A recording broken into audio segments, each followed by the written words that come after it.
Dear friends, miracle star तिलक पाटिल जी की तरफ से मैं आप सबका हार्दिक स्वागत करता हूं। और आज के इस एपिसोड में हम एक प्यारे से मेहमान से आपको मिलाना चाहते हैं जिन्होंने काफ़ी गुजराती और हिंदी फिल्में की हैं।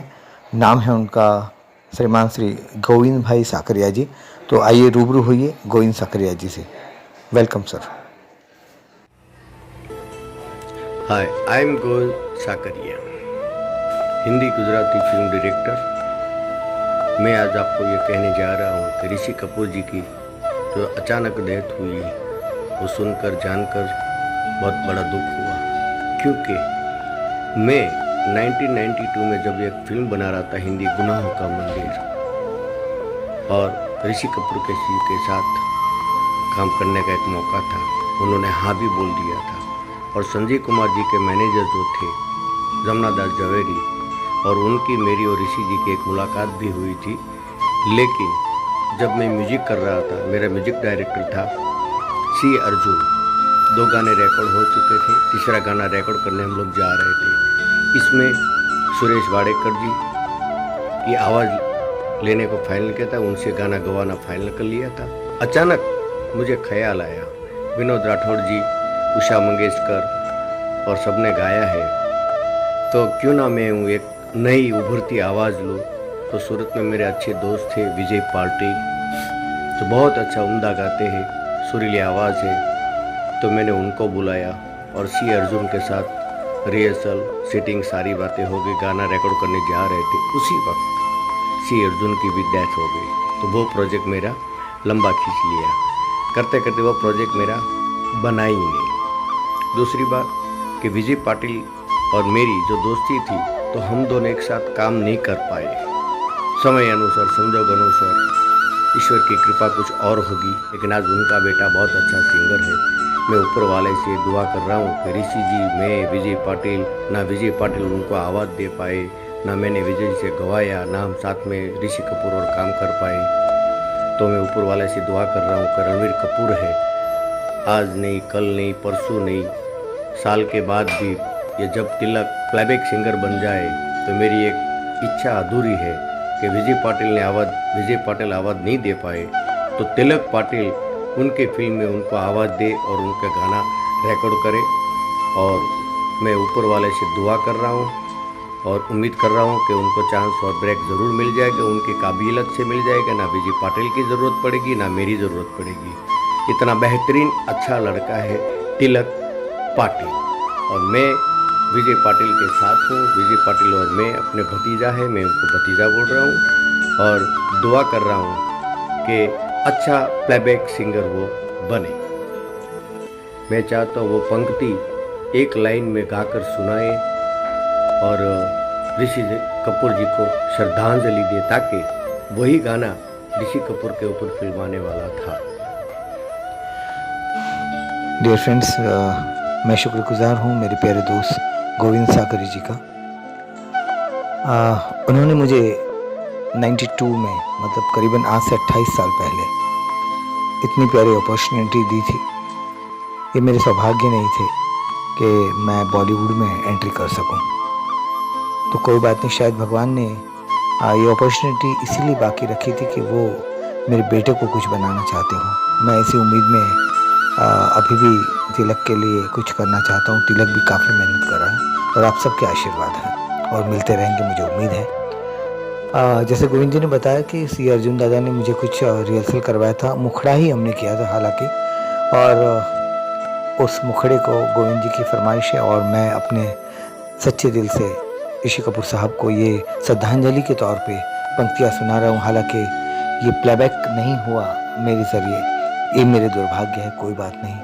मेरी दिली श्रद्धांजलि के तौर पे ये कुछ पंक्तियाँ ऋषि कपूर साहब को अर्पित करता हूँ। Thank you. गीत के बोल कुछ इस प्रकार थे। बुलबुल और मेरी बुलबुल, बुलबुल और मेरी बुलबुल, ना तुझसे जुदा हो पाऊंगा, ना तुझसे जुदा हो पाऊंगा, मैं रो रो कर मर जाऊंगा, तेरी हर बात है कबूल। बुलबुल ओरे मेरी बुलबुल, बुलबुल ओरे मेरी बुलबुल। जब श्री अर्जुन दादा की बात निकली है, ऋषि कपूर साहब की बात निकली, तो मैं दोनों को श्रद्धांजलि की तौर पे ये बात दोहराना चाहूँगा। ऋषि कपूर साहब तो हालांकि उस वक्त नहीं थी जब मेरा सेटिंग चल रहा था श्री अर्जुन दादा के साथ, लेकिन श्री अर्जुन दादा को मैं प्रणाम करता हूँ। एक इतनी छोटी सी भूल जो आज के इस इंटरव्यू में बताना चाहूँगा कि इंडस्ट्री कितनी बारीकी से प्लेबैक सिंगर को बातें बताते हैं। बोलते बुलबुल ओरे मेरी बुलबुल, ना तुझसे जुदा हो पाऊंगा, मैं रो रो कर मर जाऊंगा, तेरी हर बात है कबूल। तो जब मुझे गाना सिखाया गया, धुन बताई गई, तो मैंने जो गाया वो आपको अभी सुनाया। तो उसमें एक मुड़की में डालता था, बुलबुल बुलबुल ओरे मेरी बुलबुल।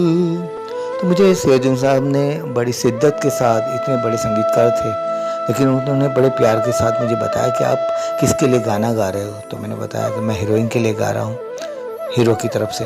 तो बोले आपके सामने हीरोइन खड़ी है तो आप उसको सीधा बोलिए ना, बुलबुल ऐसा बोल दिए, बुलबुल ऐसा बोलिए ना, आप हरकत क्यों गा रहे, बुलबुल ऐसा क्यों कर रहे। तो इतने दिग्गज संगीतकार थे श्री अर्जुन दादा, उनको भी मैं कोटि कोटि प्रणाम करता हूँ। और ऋषि कपूर साहब, उनको हमारी दिली श्रद्धांजलि है। दोनों महान कलाकार थे, मेरी दिली श्रद्धांजलि है। और बस आप सबके आशीर्वाद दीजिए कि जो ख्वाहिश है, जो इच्छा मेरी पूरी नहीं हुई, तो वो हमारे बेटे तिलक पाटिल मिरेकल स्टार में मैं पूरी करना चाहता हूँ। और उसमें आप सबके ढेर सारे आशीर्वाद मिलने चाहिए। उसकी चैनल है मिरेकल स्टार तिलक पाटिल। मैं चाहूँगा कि ढेर सारे लाइक, शेयर और ख़ास करके सब्सक्राइब कीजिए उनकी चैनल को, ताकि वो आपके आशीर्वादों के साथ आगे बढ़ सके। Thank you very much. और तिलक जी आज के इस एपिसोड में बहुत ही प्यारा नगमा ऋषि कपूर साहब को श्रद्धांजलि के तौर पर पेश करा। सुनिए ये प्यारा नगमा। डियर फ्रेंड्स, ये कुछ बातें थी ऋषि कपूर साहब की ज़िंदगी से जुड़ी हुई, तो ये हमने आपको पेश की, क्योंकि बहुत लोगों के दिली रिश्ते जुड़े होते हैं इंडस्ट्री में एक दूसरे के साथ। और वैसा ही रिश्ता कुछ तिलक पाटिल के पिता से, मतलब मेरा भी नाता जुड़ा था। ख्वाहिश थी कभी ऋषि कपूर साहब को प्लेबैक देने की। गोविंद साकर जी ने प्लेबैक भी दिया, लेकिन भाग्यवश वो मेरे नसीब में नहीं था, तो वो नहीं गा पाया। कोई बात नहीं। तो आपके बाद कंटिन्यूटी रखते हैं। और ऋषि कपूर साहब को श्रद्धांजलि के तौर पे हमने पहला एपिसोड रिलीज़ किया, आपने बहुत प्यार दिया। ये ऋषि कपूर साहब के श्रद्धांजलि के तौर पे दूसरा एपिसोड था, जिसमें हम कुछ गुफ्तगू कर रहे थे गोविंद साकरिया जी से, और कुछ बातें बताई हमने और आपने, और कुछ उनके लिए एक अधूरा, आधा अधूरा नगमा हमने सुनाया। तो अब तैयार हो जाइए, आपके चहीते फनकार मिरेकल स्टार तिलक पाटिल ऋषि कपूर जी की श्रद्धांजलि के तौर पे एपिसोड नंबर 3 इसी के साथ हम रिलीज़ करें। तो देखना सुनना मत भूलिएगा। आप ही का अपना कलाकार तिलक पाटिल।